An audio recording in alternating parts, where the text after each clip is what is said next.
আওয়ামী লীগ ছাত্র সমিতির সাধারণ সম্পাদক হিসেবে দীর্ঘদিন যাবৎ দায়িত্ব পালন করে আসছে। বিগত জাতীয় সংসদ নির্বাচনে আমার মেয়ে জামাতার নৌপ্রার্থীকে প্রার্থীর পক্ষে নির্বাচন করে এবং নৌপ্রার্থীকে পরাজিত হয়।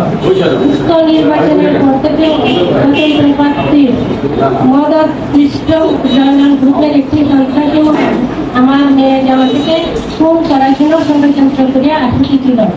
এরই কারণে বিগত 13/5/24 তারিখ রাত 9 মাস ঘটিকার সময়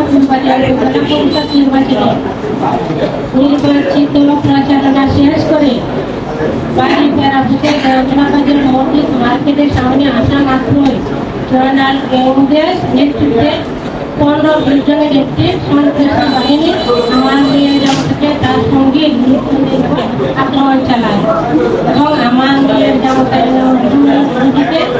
মাথায় পিঠে এবং শরীরে বিভিন্ন স্থানে নৃশংসভাবে কুপানো হয়। আমার একমাত্র ছেলে দেওয়ানা পাশে আমার মেয়ের জামাতার ব্যবসা প্রতিষ্ঠানের অবস্থান করাকালীন সময়ে উক্ত বিষয়টি জানতে পেরে সে ঘটনাস্থলে যায়। ঘটনাস্থলে যাওয়ার সাথে সাথে জয়নাল গ্রুপের নেতৃত্বে সন্ত্রাসীরা তার পেটের বাম দিকে পাড়া মারিয়া কিডনি পর্যন্ত কেটে ফেলে, ফলে কিডনি এফেক্টেড হয় এবং খাদ্যনালী কেটে যায়।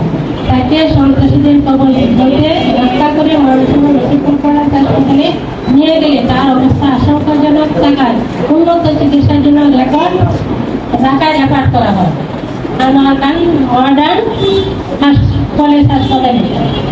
সেখানে 11 দিন ভর্তি থাকার পরও তার অবস্থার উন্নতি না হওয়ায় তাকে আরও উন্নত চিকিৎসার জন্য বঙ্গবন্ধু শেখ মেডিকেল কলেজ বিশ্ববিদ্যালয় হাসপাতালে রেফার করা হলে সেখানে চিকিৎসাধীন থাকা অবস্থায় বিগত 27/5/24 তারিখে সকাল 9:21 আমার একমাত্র ছেলে আখতারুল আলম শুভ মৃত্যুবরণ করে।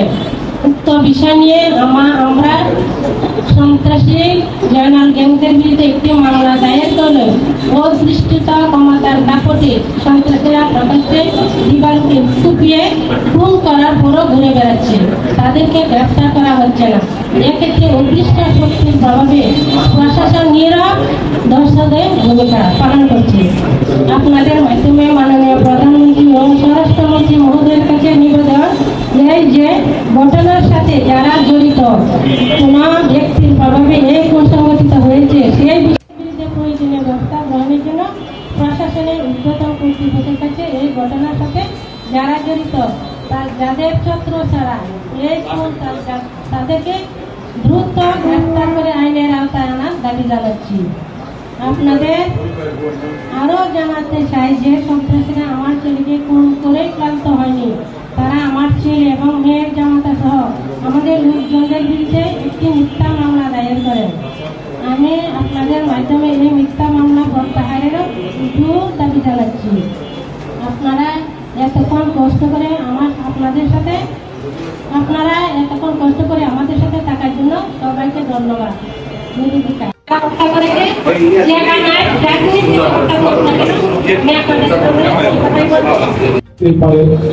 আজকে গত 13 তারিখে ঘটনাটি ঘটেছে, যেভাবে রবির উপর এবং শুভর উপরে পরিকল্পিত হামলা এবং হত্যা, সে হত্যার পর আজকে যেভাবে আসামিরা ঘুরে বেড়াচ্ছে এবং ফুলবাড়িয়া জাতীয় সংসদ সদস্য সরাসরি যেভাবে পুলিশকে মদত দিচ্ছে, সেখানে এই পরিবারের সাথে একাত্মতা পোষণ করে আমি সাংবাদিক মহলকে একটি কথা বলতে চাই যে আপনাদের সহযোগিতায় যেন আজকে কোনো হত্যাকারীরা কোনো রাজনৈতিক ছত্র ছায় যে হত্যা করার পর যাতে কারো বিচারের বিঘ্ন না ঘটে, এই বিষয়টা আপনারা সকলে দৃষ্টি রাখবেন। যেহেতু যে ছেলেটা আপনারা সবাই ছবিটা দেখেছেন, আরিফ নামে যে ছেলের ছবি দেখেছেন, সেই ছেলের এই ঘটনা ঘটানোর পর রবি এবং শুভ সজলকে আক্রমণ করার পর এমপি মহোদয়ের সাথে যেভাবে তার অন্তরঙ্গ ছবি, সেই ছবিতে প্রমাণিত হয় যে এমপি মহোদয় তাকে এই বিষয়ে আশীর্বাদ করছে এবং তাকে পুরস্কৃত করার মতো একটি ছবি।